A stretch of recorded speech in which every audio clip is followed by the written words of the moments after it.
Hello everyone, welcome to my channel.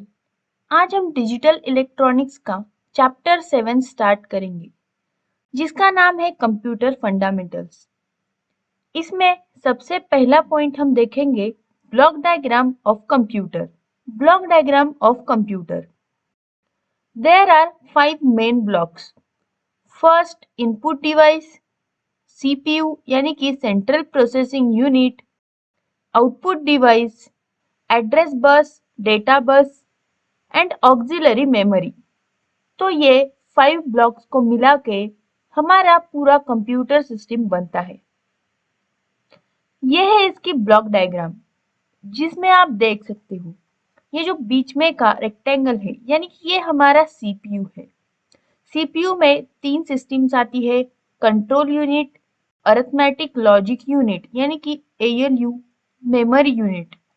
हम यहाँ से इनपुट देते हैं, फिर सीपीयू में वो प्रोसेस होता है और हमें आउटपुट मिलता है, और यहाँ पे ऑक्सिलरी मेमोरी होती है। अब हम इस हर एक ब्लॉक की 1 बाय 1 इंफॉर्मेशन लेते हैं। फर्स्ट है input devices. The user provides the set of instruction और information on the computer system with the help of input devices. तो जो भी हमें इंस्ट्रक्शन या इंफॉर्मेशन चाहिए होती है, उसके लिए हमें सबसे पहले इनपुट देना पड़ता है कंप्यूटर को। तो वो हम इंस्ट्रक्शन देते हैं कंप्यूटर्स को। जैसे कि अब हमें कुछ गूगल पे सर्च करना होता है, तो सबसे पहले हम कीबोर्ड से टाइप करते हैं वहां पे, यानी कि हम कीबोर्ड से उसे इंस्ट्रक्शन दे रहे हैं। फिर वो प्रोसेस होता है और हमें डेस्कटॉप पे, मॉनिटर पे आउटपुट दिखाता है। The data given to the computer system is in the form of binary language. After that, the processor process the converted data.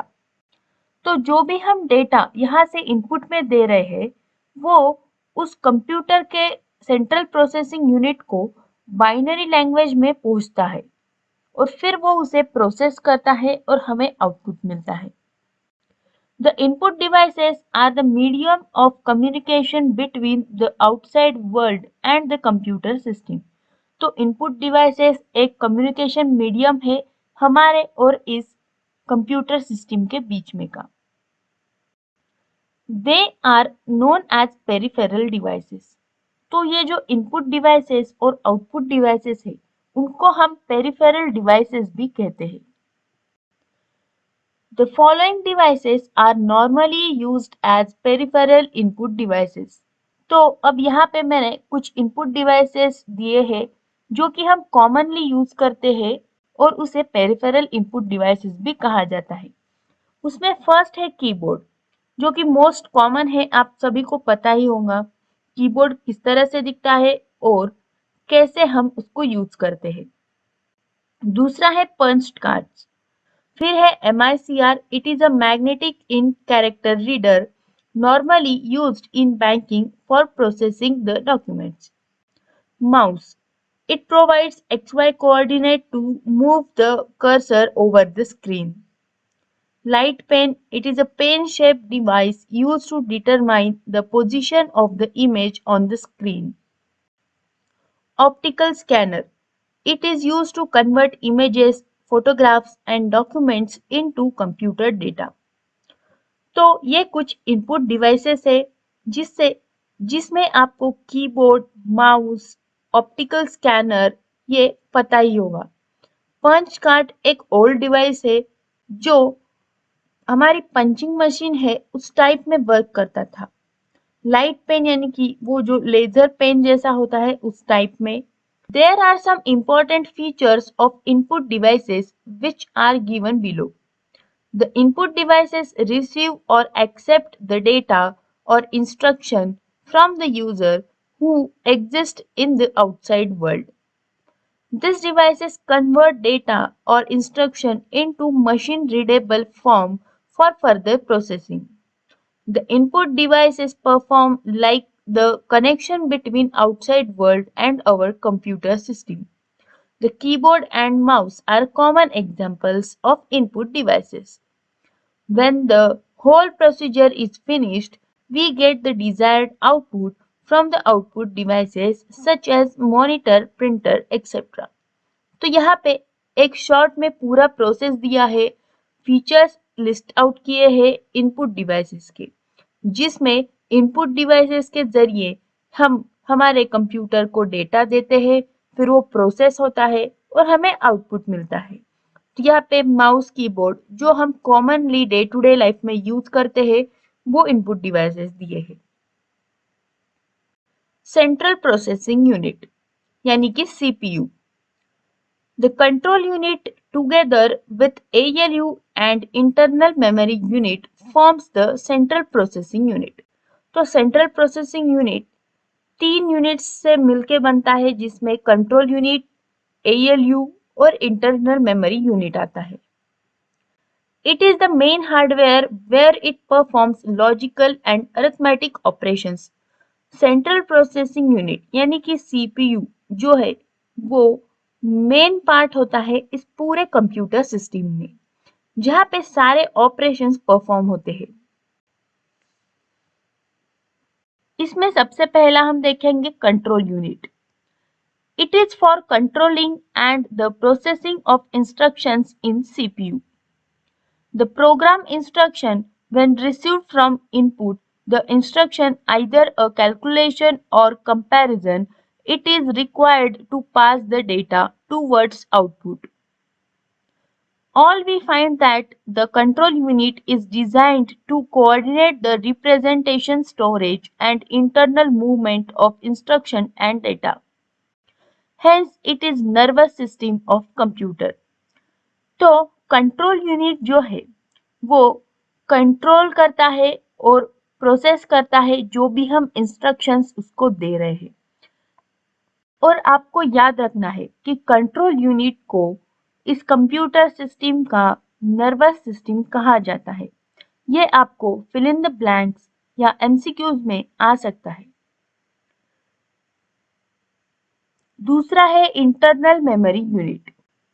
It is storage area for data and program. तो यहाँ पे अब memory लिखा है यानी कि वो store करने के लिए यूज होता है। The ALU needs data upon which to act and the instruction as how to act. These are obtained from memory unit made up of number of locations। तो जो ALU है अरिथमेटिकल लॉजिकल यूनिट, उसको हमें instructions देने होते हैं कि क्या काम करना है, कैसे काम करना है। उसके लिए इस मेमोरी यूनिट का यूज होता है। मेमोरी यूनिट में डिफरेंट स्लॉट्स होते हैं, लोकेशंस होते हैं जहाँ पे इंफॉर्मेशन स्टोर की जाती है। The memory unit consist of two types, RAM and ROM. तो रैम होता है random access memory. It is used for temporary storage. When switched off, any information stored in RAM is lost. तो ये temporary storage होता है। जैसे ही हम computer को बंद कर देते हैं, मेमोरी जो भी हमने इस रैम में स्टोर की है वो रिमूव हो जाती है। हम उसे जब फिर से पीसी को ऑन करेंगे तो हमें वो इंफॉर्मेशन नहीं मिलती है। बट रोम में क्या होता है, रीड ओनली मेमोरी में जो भी हमने इंफॉर्मेशन स्टोर की है वो परमानेंट स्टोर हो जाती है। अगर हम कंप्यूटर को ऑफ कर दे फिर ऑन करें तब भी हमें वो इंफॉर्मेशन मिल सकती है। बट यहाँ पे इस इंफॉर्मेशन को हम चेंज नहीं कर सकते। एक बार जो हमने स्टोर किया है वो वैसे ही जाता है। ALU arithmetic logical unit. It handles both arithmetic and logical operations on which much of the computer program based. It consists of circuits like adder, subtractor, comparator, etc. तो यहाँ पे सारे जो हमारे डिफरेंट ऑपरेशंस है, एडिशन, सब्सट्रैक्शन, कंपैरिजन, जो भी हम इंस्ट्रक्शन दे रहे हैं उसके ऊपर जो भी डिफरेंट लॉजिकल और अरिथमेटिक ऑपरेशंस परफॉर्म करने हैं वो इस यूनिट में होते हैं। ये एक मेन यूनिट है जहाँ पे पूरा काम होता है कंप्यूटर का। Output devices. The output devices produce or generate the desired result according to our input, such as printer, monitor, etc.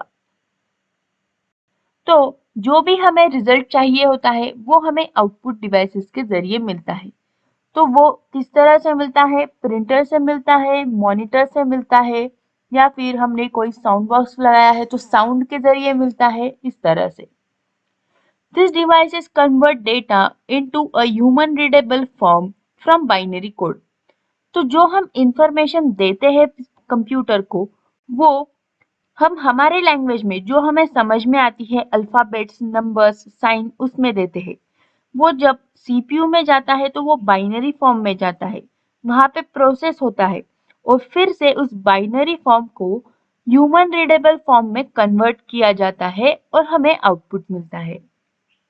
The computer system is linked or connected to the outside world with the help of output devices. Example है यहाँ पे कुछ output devices के: visual display unit, dot matrix printer, inkjet printer, laser printer, plotter, computer output microfilm. तो इस तरह से ये कुछ आउटपुट डिवाइसेस है जिससे हम जो भी इंफॉर्मेशन दे रहे हैं उसका आंसर मिलता है। These devices have various features which are given below. These devices receive or accept data in the binary form. The output devices convert the binary code into human readable form.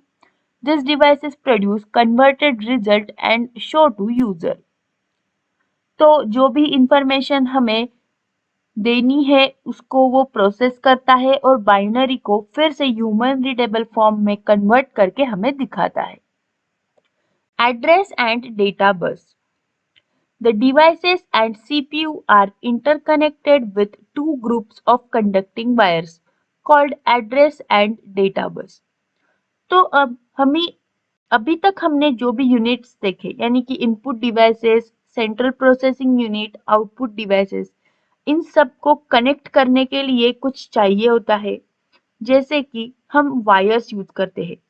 तो ये address और data bus wires ही है जो इस सारे units को connect करता है। The address bus is unidirectional बस। एड्रेस बस जो है वो यूनिडायरेक्शनल होता है, वो एक ही डायरेक्शन में वर्क करता है। CPU sends an address to required memory or peripheral device. It selects the required circuit by sending appropriate address. तो जो भी CPU से इंफॉर्मेशन एड्रेस बस को जाती है वो एप्रोप्रिएट एड्रेस पे उसे सेंड कर देता है, यानी कि वो कुरियर सर्विस जैसा काम कर रहा है, इसीलिए इसे एड्रेस बस बोला जाता है। The width of the address bus specifies the memory handling capacity. Example: it is 16-bit, then its CPU can access 2 raised to 16 is equal to 64K memory. तो जो विड्थ होती है एड्रेस बस की वो उसके मेमोरी हैंडलिंग कैपेसिटी पे depend करती है। अगर हम 16 बिट्स दे रहे हैं तो 2:16 यानी कि 64K मेमोरी होती है। The data bus is bidirectional bus so that CPU data can be transferred to and from the CPU.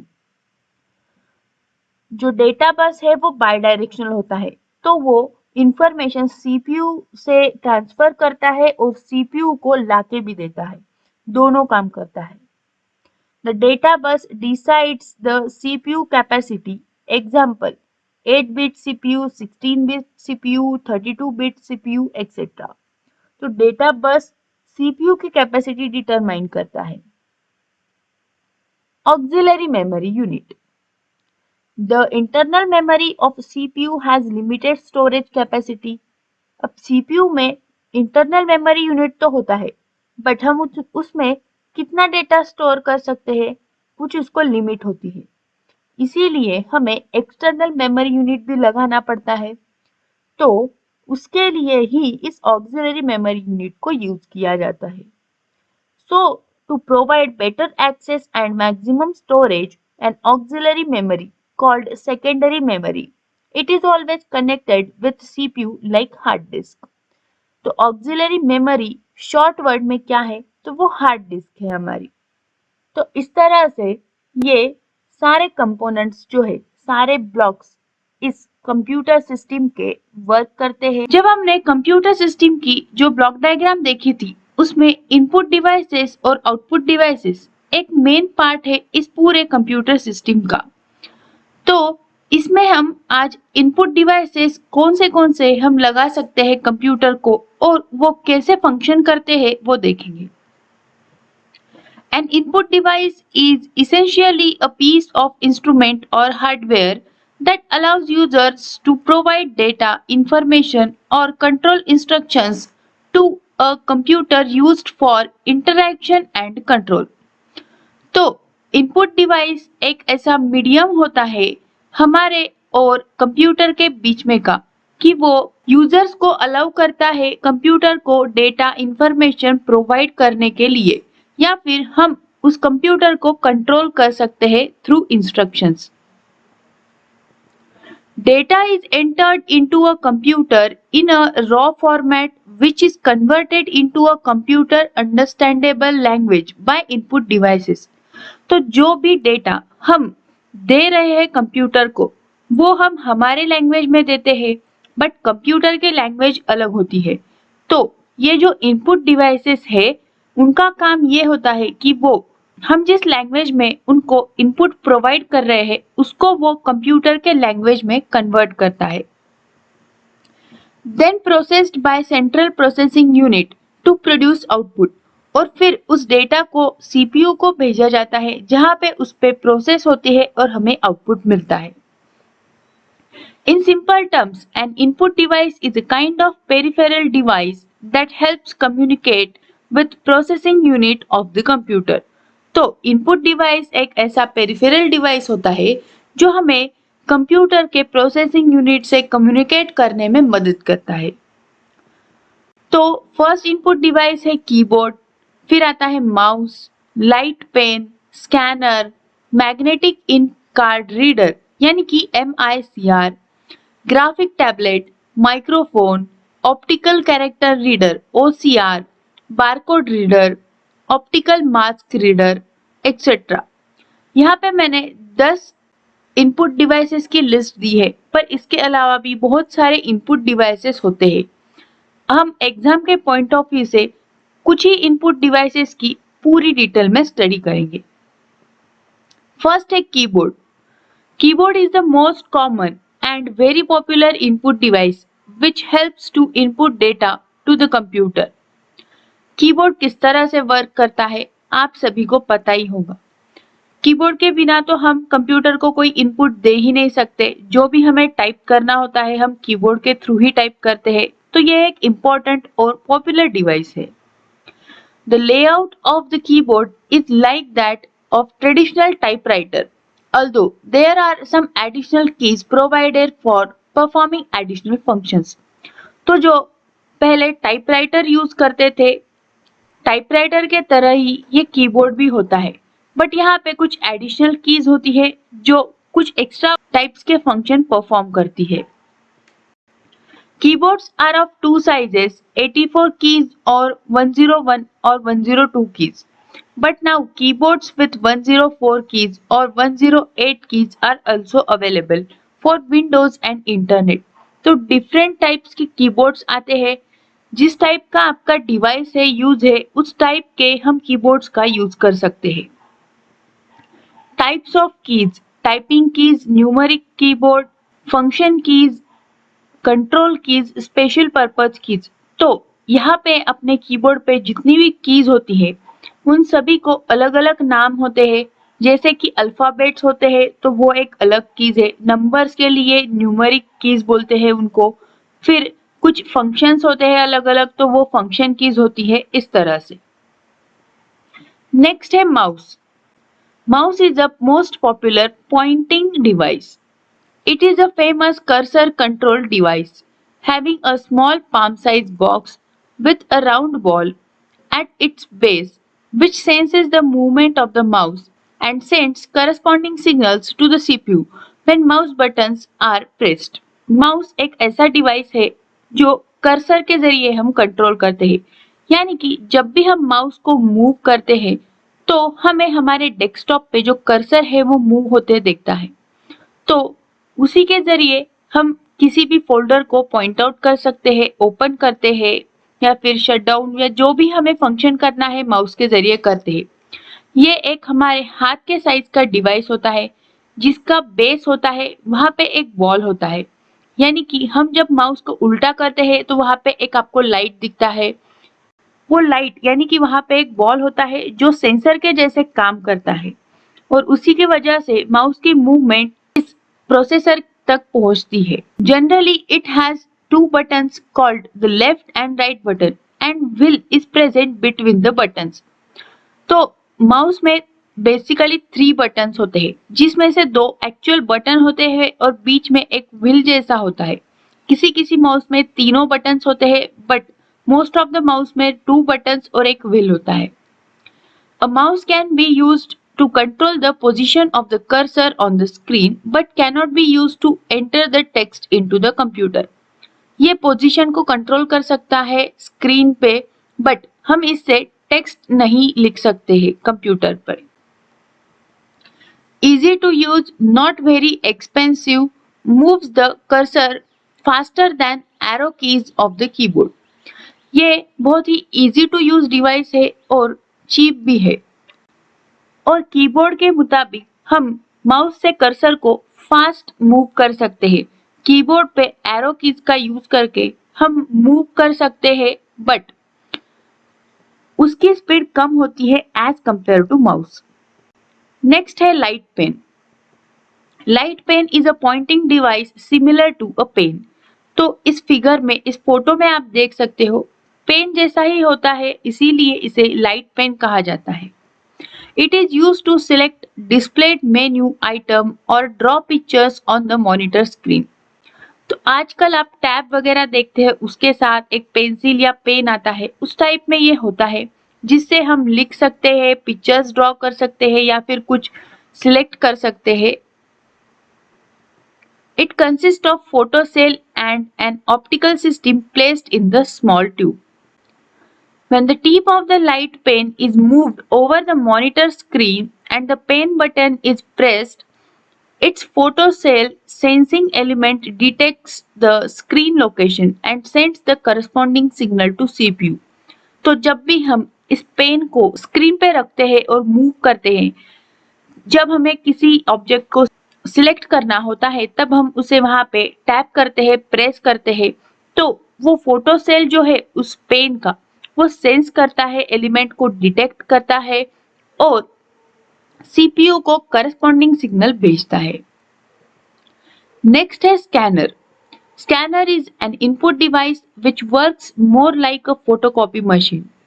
It is used when some information is available on paper and it is to be transferred to the hard disk of the computer for further manipulation. तो scanner एक ऐसा input device है जो हमारा जो xerox machine होता है उस तरह से वर्क करता है। जब कोई इंफॉर्मेशन हमें पेपर पे अवेलेबल होती है बट वो हमें हमारे कंप्यूटर में ट्रांसफर करना है, यानी कि हमारे हार्ड डिस्क में ट्रांसफर करना होता है, तब हम इस स्कैनर का यूज करते हैं। Scanner captures images from the source then converted into digital form that can be stored on the disk. तो जब भी हम इस स्कैनर के ऊपर जो भी हमें इंफॉर्मेशन कंप्यूटर में स्टोर करना है वो रखते हैं, यानी कि जो भी पेपर हम रखते हैं वो उसके ऊपर की इमेजेस को कैप्चर करता है, फिर वो कंप्यूटर के लैंग्वेज में कन्वर्ट करता है और स्टोर करता है। नेक्स्ट है microphone. Microphone is an input device to input sound that is then stored in a digital form. तो माइक्रोफोन एक ऐसा इनपुट डिवाइस है जो साउंड एज ए इनपुट लेता है और उसे डिजिटल फॉर्म में कन्वर्ट करता है। The microphone is used for various applications such as adding sound to a multimedia presentation or for mixing music. तो हम डिफरेंट एप्लीकेशंस के लिए इस माइक्रोफोन का यूज कर सकते हैं, जैसे कि साउंड ऐड करने के लिए, साउंड मिक्स करने के लिए या फिर किसी प्रेजेंटेशन में, किसी पिक्चर में या वीडियो में जब हमें कोई म्यूजिक डालना होता है उस टाइम। नेक्स्ट है magnetic ink card reader MICR. MICR input device generally used in banks. The bank's code number and check number are printed on the checks with special type of ink that contains particles of magnetic material that are machine readable. तो हमारे check या फिर कोई bank के जो papers होते हैं उस पे जो भी बार कोड्स लगाए हुए होते हैं वो एक स्पेशल टाइप के इंक के होते हैं जिसमें मैग्नेटिक मटेरियल होता है। तो वही मैग्नेटिक मटेरियल इस MICR से डिटेक्ट होता है। This reading process is called MICR. The main advantages of MICR is that it is fast and less error. तो इसी मैग्नेटिक मटेरियल की वजह से वो MICR में हम जब डालते हैं तो वो उस मैग्नेटिक मटेरियल को डिटेक्ट करता है, वहां पे क्या लिखा है वो देखता है और उसे कंप्यूटर में स्टोर किया जाता है। और ये एक फास्ट प्रोसेस है और एररलेस यानी कि बहुत कम एरर आते हैं इस प्रोसेस में। Optical character reader OCR. OCR is an input device used to read printed text. OCR scans the text optically, character by character, converts them into machine readable code and stores text to the system memory. तो जैसे आजकल हम Google lens वगैरह use करते हैं उस type में एक डिवाइस होता है जो कि टेक्स्ट को रीड करता है, स्कैन करता है, फिर वो कन्वर्ट करता है कंप्यूटर के लैंग्वेज में, कोड्स में और स्टोर करता है। Barcode reader. बारकोड रीडर तो आप सभी को पता होगा। जब भी हम मॉल में जाता है, जब हम कैश काउंटर पे जाते हैं, वहां पे वो हर एक चीज का बारकोड को स्कैन करते हैं, वहां पे ऑटोमेटिक उसका नाम, प्राइस आ जाती है। तो वही होता है बारकोड रीडर।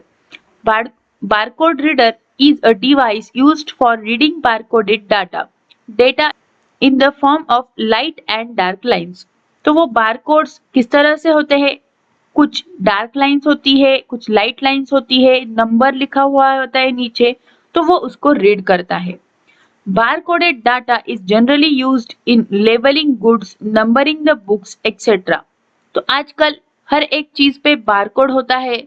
तो वो जनरली बारकोड में क्या होता है, जिस भी चीज पे वो है, समझो एक बुक पे है तो वो बुक का नेम, उसकी पूरी इंफॉर्मेशन उस एक बारकोड में कोडिंग के जरिए बिठाई होती है।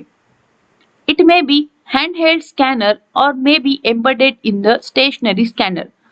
तो कहीं पे ये जो बारकोड रीडर होते हैं वो हाथ से ऑपरेट होते हैं, यानी कि इस पिक्चर में है वैसा, या फिर कहीं पे स्टेशनरी होते हैं जो फिट किए होते हैं टेबल में और उसके ऊपर सिर्फ एक लाइट दिखता है हमें। Barcode reader scans a barcode image, convert into an alphanumeric value, which is then fed to the computer that the barcode reader can connect it to. तो वो स्कैन करता है, फिर उसे कन्वर्ट कर देता है कंप्यूटर के कोड में और कंप्यूटर में फिट करता है। तो ये कुछ इनपुट डिवाइसेस थे जो कि हम कंप्यूटर सिस्टम में यूज करते हैं। Output devices. Output devices are the electronic parts of the computer. It converts the information into readable form. तो आउटपुट डिवाइसेस जो होते हैं वो इलेक्ट्रॉनिक डिवाइसेस होते हैं, इलेक्ट्रॉनिक पार्ट्स होते हैं कंप्यूटर के। वो जो भी इंफॉर्मेशन कंप्यूटर में प्रोसेस हो रही है उसको रीडेबल फॉर्म में, यानी कि हमें जिस भाषा में समझ में आता है उस फॉर्म में उसे कन्वर्ट करते हैं और हमें देते हैं। When the computer receives various types of data and instructions through input devices, they process it and gives results through the output devices like monitor and printer, etc. तो जब भी हम इनपुट डिवाइसेस से इनपुट देते हैं, instructions देते हैं, फिर वो CPU में प्रोसेस होता है और हमें आउटपुट मिलता है। तो आउटपुट हमें जिस डिवाइसेस पे मिलता है उसे कहते हैं आउटपुट डिवाइसेस। तो कहाँ पे दिखता है हमें आउटपुट? मॉनिटर पे दिखता है, या फिर प्रिंटर में से प्रिंट निकलती है, इस तरह से डिफरेंट डिवाइसेस होते हैं जो हम आगे पढ़ेंगे। Output devices shows the results of data processed in a computer. तो जो भी डेटा प्रोसेस हुआ है कंप्यूटर में, सीपीयू में, वो हमें रिजल्ट्स में दिखते हैं। फर्स्ट आउटपुट डिवाइस है मॉनिटर, फिर होता है plotter, printer, projector, sound card, COM यानी कि computer output microfilm, GPS, headphones, speakers, video card etcetera. इसके अलावा भी बहुत सारे आउटपुट डिवाइसेस होते हैं, बट ये कुछ मेन आउटपुट डिवाइसेस मैंने यहाँ पे लिखे हैं। अब हम इसमें से कुछ आउटपुट डिवाइसेस की डिटेल में स्टडी करेंगे। फर्स्ट है मॉनिटर। मॉनिटर कैसा दिखता है सभी को पता होगा, हमारा जैसा टीवी होता है उसी टाइप में मॉनिटर भी होता है। Monitor is a versatile device of the computer for visual display of all types of information।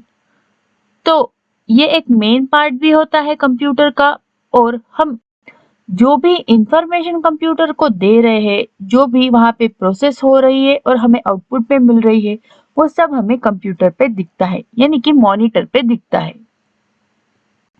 The monitor is designed to display symbolic and graphical information. It shows all the data and information as soft copy on its screen। तो जो भी हमें इस monitor पे दिखता है वो soft copy होती है, बट जब हम उसे प्रिंटर से निकालते हैं तो वो उसे बोलते हैं हार्ड कॉपी। जो हम मॉनिटर पे देखते हैं उसे बोलते हैं soft copy. It acts as an interface between the CPU and user. Types of monitor, CRT monitors यानी कि कैथोड रे ट्यूब मॉनिटर्स होते हैं, फिर LCD मॉनिटर्स होते हैं, LED मॉनिटर्स होते हैं, OLED मॉनिटर्स भी होते हैं, और होते हैं प्लाज्मा मॉनिटर्स। तो ये कुछ टाइप्स है डिफरेंट मॉनिटर्स के। CRT मॉनिटर्स यानी कि जो हमारे पुराने टीवी थे वैसे वो डब्बे जैसा जो बड़ा मॉनिटर होता है वो होते हैं CRT मॉनिटर्स। अब जो नए फ्लैट वाले मॉनिटर्स आए हैं वो LCD LED मॉनिटर्स। इस टाइप में ये डिफरेंट 5 टाइप्स है मॉनिटर के। नेक्स्ट है printer. Printer is an electronic external output device of computer used to print digital information on paper as hard copy। तो अब हमने मॉनिटर पे जो भी इंफॉर्मेशन देखी है वो होती है सॉफ्ट कॉपी, बट हमें अगर वो पेपर पे चाहिए तो हमें उसे प्रिंटर के जरिए प्रिंट करवाना होता है। तो प्रिंटर से जब वो इंफॉर्मेशन प्रिंट होती है तो वो हो जाती है hard copy. Since the main task of printer is to convert data from soft copy to hard copy, the printer prints the files stored in a computer. It can be small, big as per the page size। तो जो भी information हमने computer में store की है वो हम printer से प्रिंट करवा सकते हैं। उसमें हम डिफरेंट टाइप्स के पेजेस, फॉन्ट्स, पेज की साइज, फिर उसमें हमें कलर प्रिंट चाहिए, ब्लैक एंड व्हाइट चाहिए, वो हम पूरा सेट कर सकते हैं। उस हिसाब से डिफरेंट प्रिंटर्स होते हैं। The resolution or clarity of images produced by a printer is measured in DPI, dots per inch resolution। The more dots per fleece a printer has, the better quality can be printed and seen more clearly। तो अब जब भी हम print करवाते हैं तो वो print कितनी क्लियर है या फिर ब्लर होती है, खराब होती है, तो वो किससे मेजर करते हैं? डॉट्स पर इंच से। ज्यादा डॉट्स मतलब more clear. Printer is connected to a computer with data cable or only a wireless connection with Wi-Fi, Bluetooth और cloud। तो प्रिंटर हम डायरेक्ट केबल से भी कनेक्ट करते हैं कंप्यूटर से, या फिर अभी जो नए प्रिंटर्स है जो वायरलेस भी होते हैं, जो हम वाईफाई के थ्रू, ब्लूटूथ या फिर क्लाउड के थ्रू कनेक्ट कर सकते हैं। Due to this it becomes easier to complete the printing task. तो अगर हमने वायरलेस कनेक्ट किया तो हमारा टास्क भी इजी हो जाता है, या फिर दोनों टाइप में हम कनेक्ट कर सकते हैं। नेक्स्ट है plotter. Plotter is an output device that prints graphic with high quality images in many color formats. Printer और प्लॉटर समवॉट सेम होते हैं, बट प्लॉटर में हम बड़े बड़े डिजाइन प्रिंट करवा सकते हैं, उसका रिजोल्यूशन भी हाई होता है और हम कलर प्रिंट करवा सकते हैं. It is analogous to printer but has more advanced features. Plotter also print large map, architectural drawings, large format printing, create pictures, 3D postcards, advertising signs, charts, various designs of internal structure of building machines.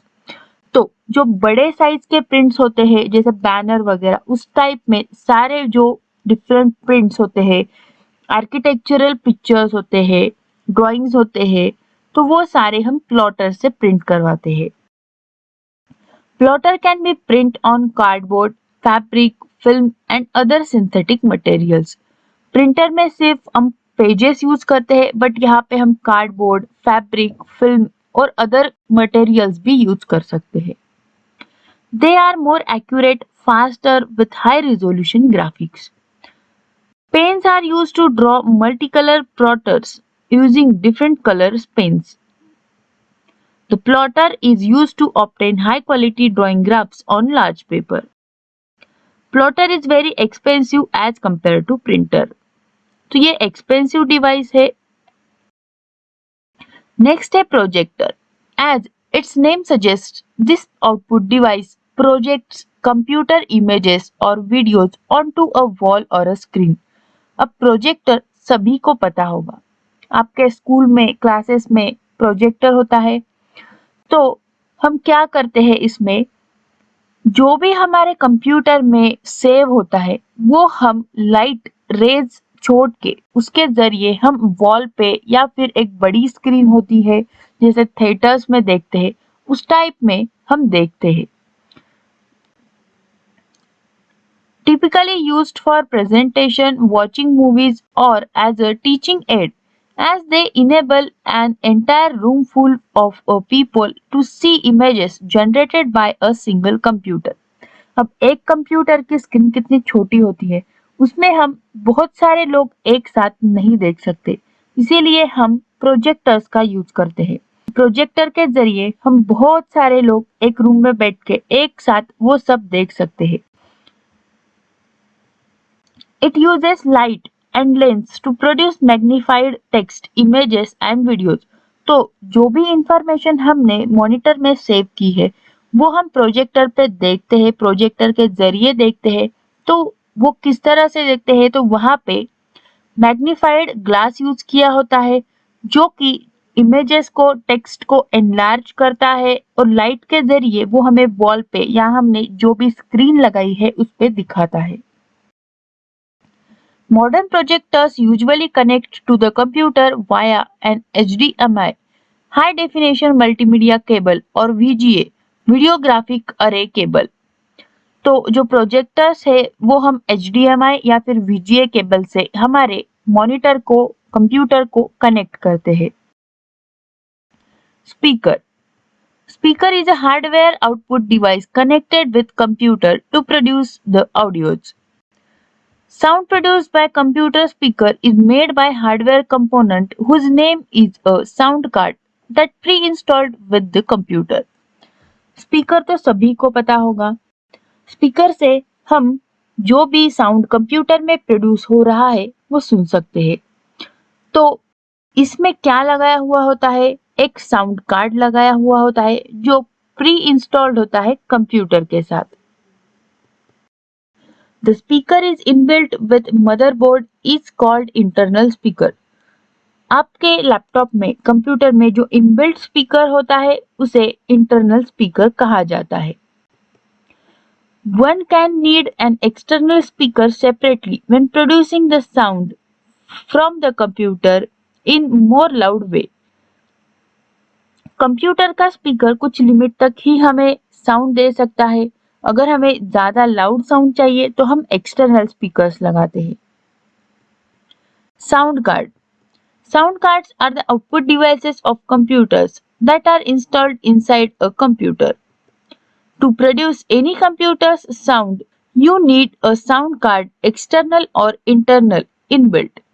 तो कोई भी computer का sound हमें चाहिए हो तो sound card is must होता है। तो साउंड कार्ड चाहे एक्सटर्नल हो या इंटरनल हो, हमें साउंड कार्ड लगाना ही होता है। हमारे टीवी में भी देखो, वो पुराने टीवी में 3 राउंड्स होते थे, 3 कलर के, रेड, ग्रीन और व्हाइट, तो वो होते हैं sound cards. An external sound card allows you to generate higher quality and is necessary for surround and clear sound to get sound without noise and distortion when recording it. तो external sound card जो होता है, अगर हमने वो लगाया तो हमें मोर लाउड साउंड मिलता है, क्लियर साउंड मिलता है, नॉइज और डिस्टॉर्शन नहीं होता उसमें। तो इस तरह से ये कुछ आउटपुट डिवाइसेस है जो हमने यहाँ पे पढ़े हैं। टाइप्स ऑफ मेमोरीज, उसमें 2 टाइप्स है मेन, प्राइमरी मेमोरी और सेकेंडरी मेमोरी। प्राइमरी मेमोरी के टाइप्स है 2, जो है रैम और रोम। सेकेंडरी मेमोरी में आता है HDD, SDD, magnetic tape, floppy disk, compact disk etcetera. और रैम के फिर से सब टाइप्स है, जो है स्टैटिक रैम और डायनामिक रैम। रोम के टाइप्स है पी रोम, ईपी रोम और ईएपी रोम। ईएपी रोम को डबल ईपी रोम भी कहा जाता है। अब हम इसमें प्राइमरी मेमोरीज के टाइप्स को डिटेल में स्टडी करेंगे। कैरेक्टरिस्टिक्स ऑफ मेन मेमोरी यानी कि primary memory. These are semiconductor memories. It is also known as primary memory. Usually volatile memory. Data is lost in case power is switched off. तो यहाँ पे इसे volatile memory क्यों कहते हैं? Volatile यानी कि जब हम कंप्यूटर को ऑफ कर देते हैं तब जो भी इस मेमोरी में सेव होता है वो रिमूव हो जाता है। फिर से अगर हम पीसी को ऑन करेंगे तो वो हमें मेमोरी में स्टोर्ड नहीं मिलता। It is the working memory of the computer, faster than secondary memories. A computer cannot run without primary memory. तो प्राइमरी मेमोरी कंप्यूटर का एक मेन और इम्पोर्टेंट पार्ट है, इसके बिना कंप्यूटर रन नहीं हो सकता। रैंडम एक्सेस मेमोरी यानी कि रैम, इसको रीड राइट मेमोरी भी कहा जाता है और ये मेन मेमोरी प्राइमरी मेमोरी है। The programs and data that the CPU requires during execution of program are stored in this memory. तो जो इस रैम में किस तरह की मेमोरी सेव होती है, जो भी हम वर्क करते हैं, जो डेटा लगता है और जो प्रोग्राम्स रन होते रहते हैं CPU में, वो इस मेमोरी में स्टोर होते हैं। Each RAM cell is a simple bipolar or MOS flip-flop यानी कि MOS flip-flop. It is volatile memory as the data loses when the power is turned off.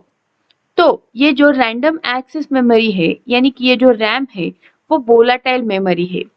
जब हम कंप्यूटर को ऑफ कर देते हैं तो ये मेमोरी लॉस्ट हो जाती है, रिमूव हो जाती है और इस मेमोरी को हम फिर से रिकवर नहीं कर सकते। RAM is further classified into 2 types, SRAM यानी कि static random access memory and DRAM dynamic random access memory. तो इस तरह से इस रैम के 2 टाइप्स है जो अब हम स्टडी करेंगे। SRAM static random access memory constructed of circuits similar to D flip flop. तो D फ्लिप फ्लॉप हमने पढ़ा है, तो D फ्लिप फ्लॉप जैसे सर्किट होते हैं इस SRAM में। It is not required to set or reset the flip-flop again and again. तो यहाँ पे सेट रिसेट करने की जरूरत नहीं होती है फ्लिप फ्लॉप को। Holds its contents as long as power is available. तो इस टाइप के मेमोरी को पावर की बहुत जरूरत होती है, ये पावर कंजम्पशन करता है और जो भी कंटेंट इस मेमोरी में सेव है वो उसे होल्ड करके रखता है जब तक हम इसे पावर देते रहते हैं। Drawback of this memory is on as long as circuit is on. So this increase the total power consumption and generates more heat. तो यहाँ पे इस SRAM में क्या होता है कि जो मेमोरी है उसे होल्ड करने के लिए पावर की जरूरत है। तो जब तक इसमें मेमोरी होती है तब तक पावर इसे चाहिए होता है, यानी कि इसके वजह से पावर कंजम्पशन बढ़ जाता है और पावर कंजम्पशन बढ़ने की वजह से यहाँ पे जो हमारे कंप्यूटर में हीट भी बहुत ज्यादा जनरेट होता है। These memories are faster than dynamic RAM and used for medium size memory. तो ये जो सेकेंड टाइप है स्टैटिक रैम और दूसरा टाइप है डायनामिक रैम, तो डायनामिक रैम से ये मेमोरी फास्ट वर्क करता है। It is expensive, cannot store many bits पर चिप, यूज्ड फॉर कैशे। तो ये कैशे मेमोरी जैसा काम करता है। नेक्स्ट है डायनामिक रैम यानी कि DRAM, dynamic random access memory, constructed of tiny capacitors that leak electricity. तो ये कैपेसिटर्स से बनती है। Stored data is stored again and again with particular rate because these cells are not capable to store the data for more time. तो यहाँ पे जो data है वो बार बार एक फ्रीक्वेंटली यानी कि एक फ्रीक्वेंसी के मुताबिक बार बार स्टोर होता रहता है, क्योंकि यहाँ पे ये जो सेल्स है कैपेसिटर्स है वो एक मेमोरी को ज्यादा टाइम तक होल्ड नहीं कर सकते। This is due to inter electrode capacitance of transistor, it discharges within millisecond time, requires a recharge every few milliseconds to maintain its data. ये मेमोरी इनएक्सपेंसिव है और स्पीड जो है इसकी ऑपरेशन की वो भी ज्यादा है। It can store many bits पर चिप, तो ये ज्यादा मेमोरी स्टोर कर सकता है और पावर उसके मुताबिक लेस कंज्यूम करता है। और यहाँ पे अब पावर लेस कंज्यूम हो रही है, इसकी वजह से हीट भी बहुत कम प्रोड्यूस होती है इस टाइप के मेमोरी में। यूज्ड फॉर मेन मेमोरी, तो ये जो कंप्यूटर में जो मेन मेमोरी होती है वहां पे हम डायनामिक रैम यूज करते हैं। नेक्स्ट है रीड ओनली मेमोरी यानी कि रोम, जो कि प्राइमरी मेमोरी का सेकेंड टाइप है। ROMs are read only memories, non volatile memories, यानी कि अब यहाँ पे जो भी इस मेमोरी में सेव होता है वो कंप्यूटर स्विच ऑफ करने के बाद भी सेव रहता है।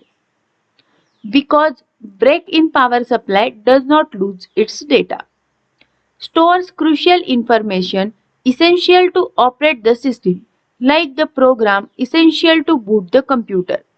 तो इस टाइप के मेमोरी में essential information स्टोर की जाती है, जैसे कि इनबिल्ट जो प्रोग्राम्स होते हैं कंप्यूटर के, जो कंप्यूटर रन करने में बहुत इंपॉर्टेंट होते हैं, इसकी कोडिंग होती है, उस टाइप की मेमोरीज यहाँ पे सेव होती है। Used in embedded system or where the programming needs no change. तो जो कंप्यूटर बिल्ड करते समय जो प्रोग्राम्स लगते हैं वहां पे इस टाइप के मेमोरी को यूज किया जाता है। इसको ऐसे जगह पे यूज करते हैं जो प्रोग्राम्स को हमें बार बार चेंज नहीं करना होता है। एक परमानेंट प्रोग्राम्स होते हैं वहां पे इस टाइप के मेमोरी को यूज किया जाता है। Used in calculators and peripheral devices. तो अब हमारे कैलकुलेटर्स देखो, वहां पे कुछ डेटा होता है, टाइम, कॉस, टैन, इसकी वैल्यूज फिक्स होती है, इंटीग्रेशन वहां पे फिक्स सेट किया होता है। तो इस टाइप के मेमोरी को रीड ओनली मेमोरी कहा जाता है। Classification of ROM, mask programmable ROM, programmable read only memory यानी कि PROMs, Erasable Programmable Read-Only Memory EPROMs, Electrically Erasable Programmable Read-Only Memory EEPROMs। तो इसे ही Electrically Altered Programmable Read-Only Memory भी कहा जाता है। फर्स्ट टाइप देखेंगे मास्क प्रोग्रामेबल मेमोरी यानी कि mask programmable Rome, which are simply known as ROMs. The main feature of this type is that manufacturer in mass production decides the contents of memory and the data is stored permanently at the time of manufacturing of memory. तो इस type के memory में जो भी data store होता है वो permanent होता है और वो जब मैन्युफैक्चरर होता है कंप्यूटर उसी टाइम में वो स्टोर किया जाता है और मैन्युफैक्चरर डिसाइड करता है कि यहाँ पे क्या स्टोर करना है. Once this memory is programmed, the change in the stored data not possible. तो ये वन टाइम प्रोग्रामेबल होता है, यानी कि एक बार यहाँ पे स्टोर कर दिया तो उसे चेंज नहीं करने आता. The common example of this type is in calculator, the storage of mathematical functions sin, cos, log, etc. Second type है PROMs. PROMs यानी कि programmable read only memories. In case of PROMs, user can decide the data of memory by special method of programming. तो यहाँ पे क्या वहाँ पे हमें स्टोर करना है, कौन सा प्रोग्राम स्टोर करना है, वो यूजर डिसाइड कर सकता है. But once PROMs are programmed, it cannot be altered again. But यहाँ पे जो भी हमें स्टोर करना होता है, जो भी प्रोग्राम हमें करना है, वो एक बार कर दिया तो कर दिया, उसे हमें फिर से चेंज नहीं करने आता. It can be programmed only once. This is also non-volatile. Special PROMs programs are available, but these are more expensive. तो यहाँ पे स्पेशल प्रोग्राम्स भी अवेलेबल होते हैं इस टाइप के मेमोरी के लिए, बट वो एक्सपेंसिव होते हैं. थर्ड टाइप है EPROMs यानी कि erasable programmable read only memories. The main feature of these memories is reprogramming and erasing of data is possible. तो यहाँ पे इस टाइप का जो मेन फीचर है वो ये है कि हम यहाँ पे जो प्रोग्राम करते हैं, जो भी डेटा स्टोर करते हैं, उसे हम इरेज करके फिर से प्रोग्राम कर सकते हैं. पहले दो टाइप्स में हमने एक बार जो डेटा स्टोर किया उसे हम चेंज नहीं कर सकते थे, बट यहाँ पे वो फैसिलिटी है कि हम एक बार स्टोर किए गए मेमोरी को इरेज करके फिर से प्रोग्राम कर सकते हैं. The user can erase the data by exposing them to ultraviolet light. तो अब यहाँ पे हम इस प्रोग्राम को इरेज करने के लिए यूवी लाइट्स का यूज करते हैं. जब हम उस डेटा को यूवी लाइट्स में रखते हैं तो वो इरेज हो जाता है. But the main difficulty in the process of erasing that user must disconnect memory from the main circuit. But जब भी हमें ये इरेज करना होता है तो हमें इस मेमोरी को मेन जो सर्किट है उससे डिस्कनेक्ट करना पड़ता है, अलग करना पड़ता है. Another difficulty while erasing the old data is that if it is not erased properly, then the user cannot correct or erase the old data after programming new data. अब यहाँ पे दूसरा प्रॉब्लम भी है कि जब भी हम यूवी लाइट्स में इसको रखते हैं और डेटा इरेज करते हैं, अगर उस टाइम में कुछ डेटा उसमें बच जाता है और हम उस पे प्रोग्राम नया बना लेते हैं, तो वहाँ पे एक तो प्रोग्राम में गड़बड़ भी हो जाता है और हम फिर से उस पुराने वाले डेटा को इरेज नहीं कर सकते. Also, the time required for reprogramming is comparatively more. तो यहाँ पे रीप्रोग्रामिंग करने में टाइम भी ज्यादा लगता है.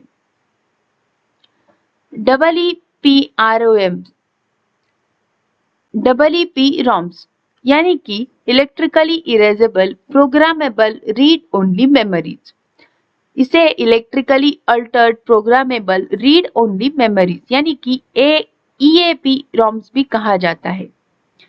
This case, data is altered electrically by applying electrical voltage. तो यहाँ पे डेटा इरेज करने के लिए, चेंज करने के लिए इलेक्ट्रिकल वोल्टेज यूज किया जाता है. The advantage of this method is removal of memory from the main circuit is not required. पिछले टाइप में हमें जब भी डेटा इरेज करना है तो सर्किट को उस मेमोरी से अलग करना पड़ता था, बट यहाँ पे उसकी जरूरत नहीं होती. The time required for processing is also very short than EPROM.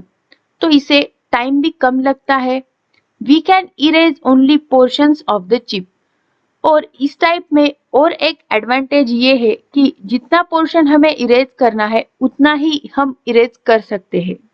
इस तरह से ये सारे प्राइमरी मेमोरीज के टाइप है। Characteristics of secondary memory, these are magnetic and optical memories. It is known as backup memory. It is non-volatile memory. Data is permanently stored even if power is switched off. ये इसका main function है जो आपको याद रखना है कि अगर हम पावर स्विच ऑफ भी कर दे यानी कि पीसी को हम बंद भी कर दे तब भी वो डेटा स्टोर्ड रहता है। It is used for storage of data in computer. Slower than primary memories. तो इनकी स्पीड कम होती है प्राइमरी मेमोरीज के कंपैरिजन में। कंप्यूटर में run without the secondary memory. तो अगर हमने सेकेंडरी मेमोरी कंप्यूटर को लगाई भी नहीं है तब भी हम कंप्यूटर को रन कर सकते हैं क्योंकि सेकेंडरी मेमोरीज जो है वो एक्सटर्नल होती है। सबसे पहला टाइप देखेंगे हम HDD यानी कि hard disk drive, also known as hard drive. It is a rigid magnetic disk that stores data permanently. As it is non-volatile storage device, the hard disk is located within a drive unit on the computer's motherboard and comprises one or more platters packed in an air-sealed casing. The data is written on the platters by moving a magnetic head over the platters as they spin. The data stored on a computer's hard drive generally includes the operating system, installed software, and users' files and programs, including pictures, music, videos, text documents, etc. तो ये जो hard disk है वो motherboard पे लगाई हुई होती है और इसकी फिगर हम जैसे आगे देखेंगे तब आपको समझ में आ जाएगा कि यहाँ पे ये क्या लिखा है कि वो किस तरह से कंस्ट्रक्शन होती है। ये एक मैग्नेटिक डिस्क होती है। तो इसके मेन कंपोनेंट्स क्या है? इस टाइप में ये हार्ड डिस्क दिखती है। तो ये एक सीडी जैसा एक प्लेटर है, उसके ऊपर एक हेड है, spindle, actuator arm, actuator axis, IDE connector, jumper block, power connector. इस तरह से इसका कुछ कंस्ट्रक्शन होता है। तो head actuator, read write actuator arm, read write head, platter, spindle, a circuit board which is called disk controller or interface board is present on the back of the hard drive. It allows the hard drive to communicate with the computer. तो इस type में इस hard disk का construction होता है।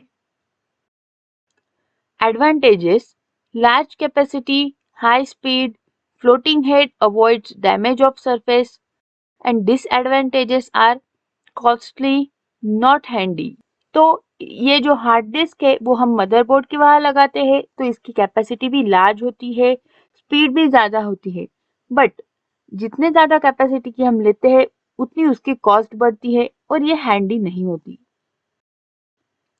Floppy disk, ये है floppy disk की diagram. It is made up of flexible plastic material. The plastic base is coated with an iron oxide recording surface similar to that of a hard disk. तो ये जो plastic की बनाई हुई होती है फ्लॉपी डिस्क और उसको कोट होता है आयरन ऑक्साइड का। तो ये सिमिलर होती है कुछ हद तक हार्ड डिस्क के जैसी। Data is recorded as tiny invisible magnet spots on this coating.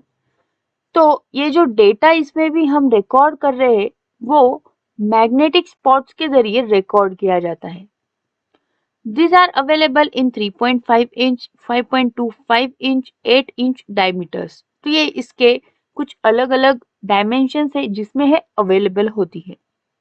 The floppies have speed limitation, thus access time is low. तो इनको स्पीड लिमिटेशन होता है तो इसका एक्सेस टाइम भी कम होता है।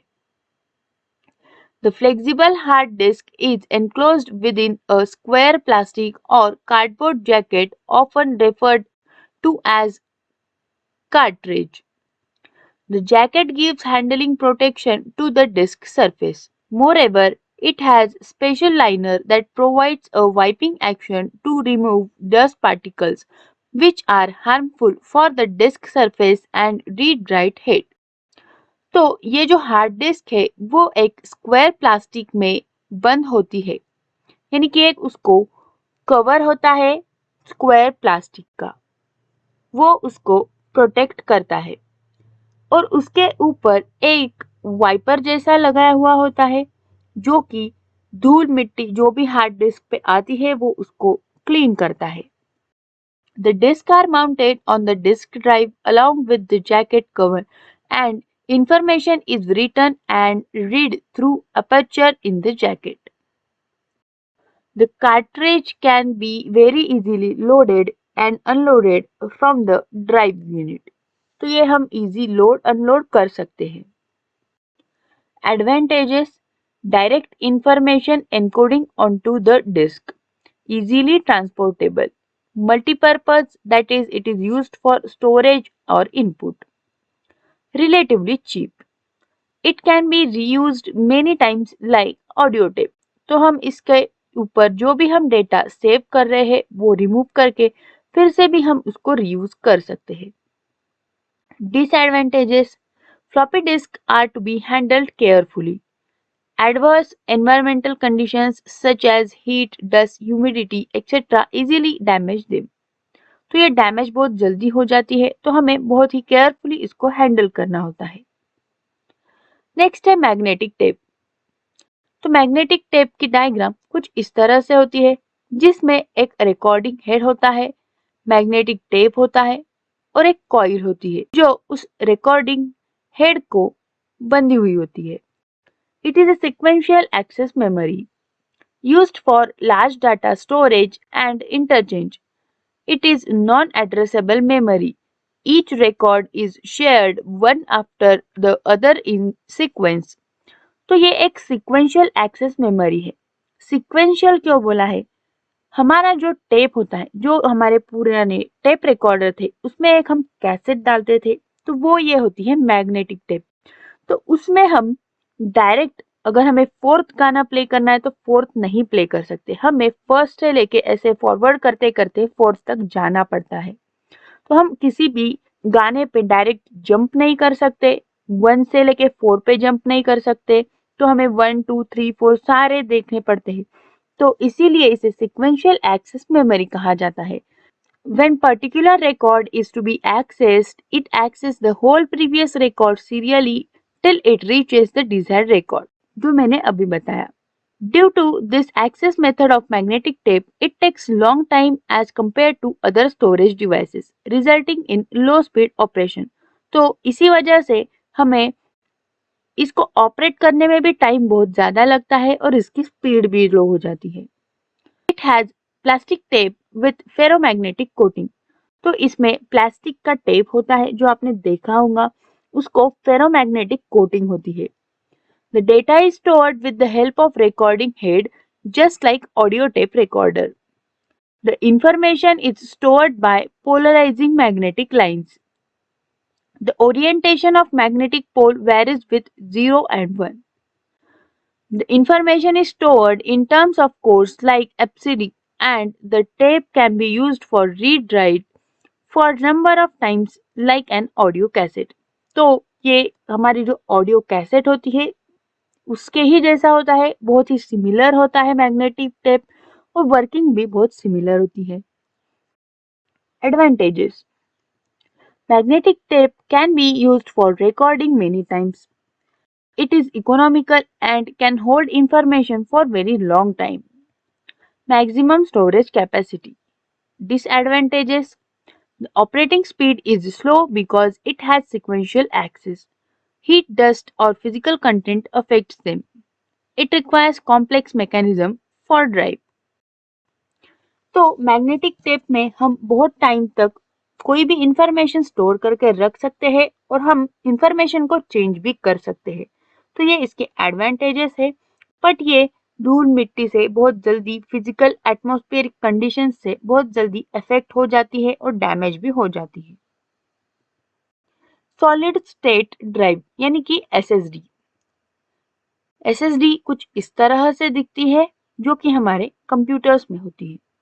It is a non-volatile storage medium that is used to hold and access data. Unlike a hard drive, it does not have moving components, so it offers many advantages over SSD.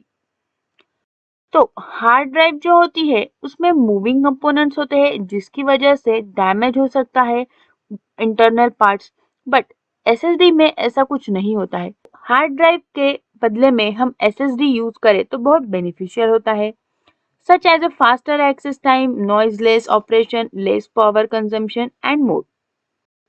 तो इसका faster access time होता है, noiseless होता है, power consumption भी कम होता है. As the cost of SSD has came down, it has become ideal replacement for standard hard drive in desktop and laptop computer. तो अभी जैसे ही SSD की प्राइस कम होती जा रही है तो ये एक बहुत ही अच्छा रिप्लेसमेंट है HDD के लिए in laptops and computers.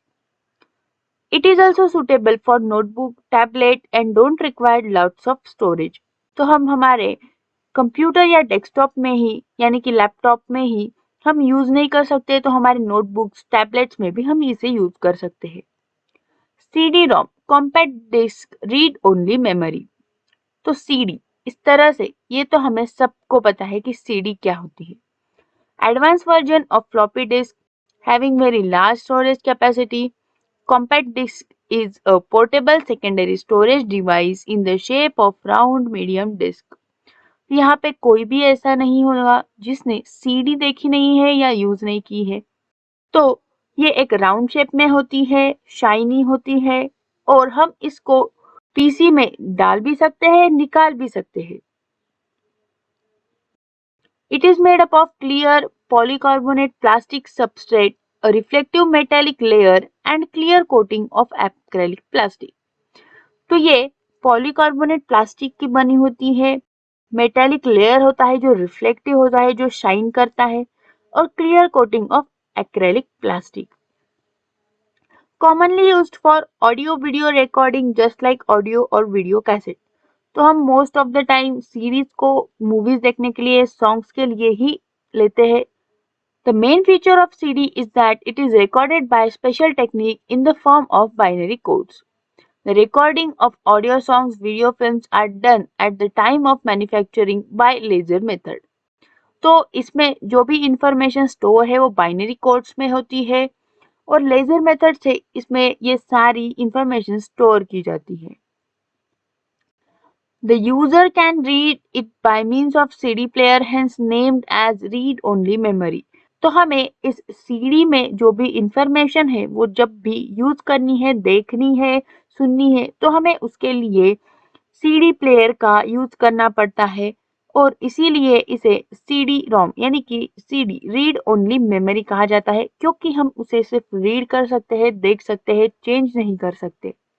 CDs are used when the data or information is permanent and used as reliable storage. तो जब भी हमें परमानेंटली कुछ स्टोर करना होता है तब हम CDs को यूज करते हैं. The quality of CD is much excellent than normal audio cassette, but it is costly device and delicate to handle. तो सीरीज की क्वालिटी ज़्यादा अच्छी होती है, उसमें हम जो भी कंटेंट सेव करते हैं वो भी HD यानी कि अच्छा क्वालिटी का सेव होता है, बट वो बहुत ही डेलिकेट होती है यूज करने के लिए. अगर उसको धूल मिट्टी लग जाए, उसके ऊपर स्क्रैचेस आ जाए तो वो चलती नहीं है, खराब हो जाती है. तो ये थे कुछ टाइप्स ऑफ सेकेंडरी मेमोरी जो कि हम डे टू डे लाइफ में यूज करते हैं. पीसी स्पेसिफिकेशंस देखेंगे. सबसे पहले हम इंट्रोडक्शन से स्टार्ट करेंगे. A personal computer is a type of micro computer capable of handling single user computer operations becoming very popular in the market. तो अब मार्केट में पीसी बहुत पॉपुलर हो गए हैं. अभी तो लैपटॉप भी बहुत पॉपुलर हो गए हैं. तो पीसी क्या होता है? हमारा पर्सनल कंप्यूटर होता है जो कि हम जितने भी उसको ऑर्डर देते हैं वो सारे ऑपरेशंस परफॉर्म करता है. Most of the PCs are IBM PC. While purchasing a PC, user must know about few specifications to know about the computer machine and hardware specification as a general knowledge. तो जब भी हम PC laptop purchase करने जाते हैं तो हम specifications पूछते हैं। जैसे हम मोबाइल भी लेने जाते हैं तो हम पहले उसके स्पेसिफिकेशंस फीचर्स देखते हैं। उस टाइप में हम पीसी के भी फीचर्स देखते हैं। तो वो ही यहाँ पे लिखा है। A PC can be used for a number of applications. ये तो आपको पता ही है। In the beginning, there were PCs with very low speed and without hard disks. PCXT uses the modified and extended version of PC with better speed. तो पहले जो PCs थे वो बहुत स्लो थे, हार्ड डिस्क नहीं थी उसमें, बट PCXT एक ऐसा टाइप है पीसी का जो एक एक्सटेंडेड वर्जन है जो हायर स्पीड के लिए यूज किया जाता है। तो XT यहाँ पे स्टैंड करता है एक्सटेंडेड टेक्नोलॉजी। दूसरा टाइप है PC80। 80 यानी कि एडवांस टेक्नोलॉजी। जो हम अभी नए पीसी यूज कर रहे हैं वो है PC80। तो PC80 started with 286, 386, 486 and then Pentium, Pentium 2, Pentium 3 etc. तो ये अलग अलग नाम है। जैसे जैसे अपडेट होता जा रहा है पीसी वैसे वैसे नाम भी उसके अपडेट होते हैं। तो PC80 के ये कुछ वर्जन है। Normally manufacturer and PC dealer specifies the technical specification. तो what are the PC specifications? Mainly जब भी हम पीसी लेते हैं, कंप्यूटर लैपटॉप लेते हैं तो हम उसमें क्या देखते हैं? Clock frequency specifying the PC speed, processor type specifying the micro processor type. तो हम फ्रीक्वेंसी देखते हैं, प्रोसेसर कौन सा है वो देखते हैं, हार्ड डिस्क की कैपेसिटी देखते हैं, floppy drive and its size, then cache memory यानी कि रैम साइज देखते हैं, एक्सटेंडेड मेमोरी रैम साइज देखते हैं, serial and parallel port to connect input output devices like printer, modem, mouse etcetera. Other facilities like modem, multimedia, sound blaster card, UPS, TV tuner card etcetera. तो हम इस type के सारे ये specifications देखते हैं। आपको अगर एग्जाम में क्वेश्चन आए कि what are the PC specifications तो आपको ये सारा पॉइंट वाइज लिखना है। अब हम कुछ एग्जाम्पल देखेंगे पीसी के स्पेसिफिकेशंस के साथ। तो ये पेंटियम 3 का एग्जाम्पल है।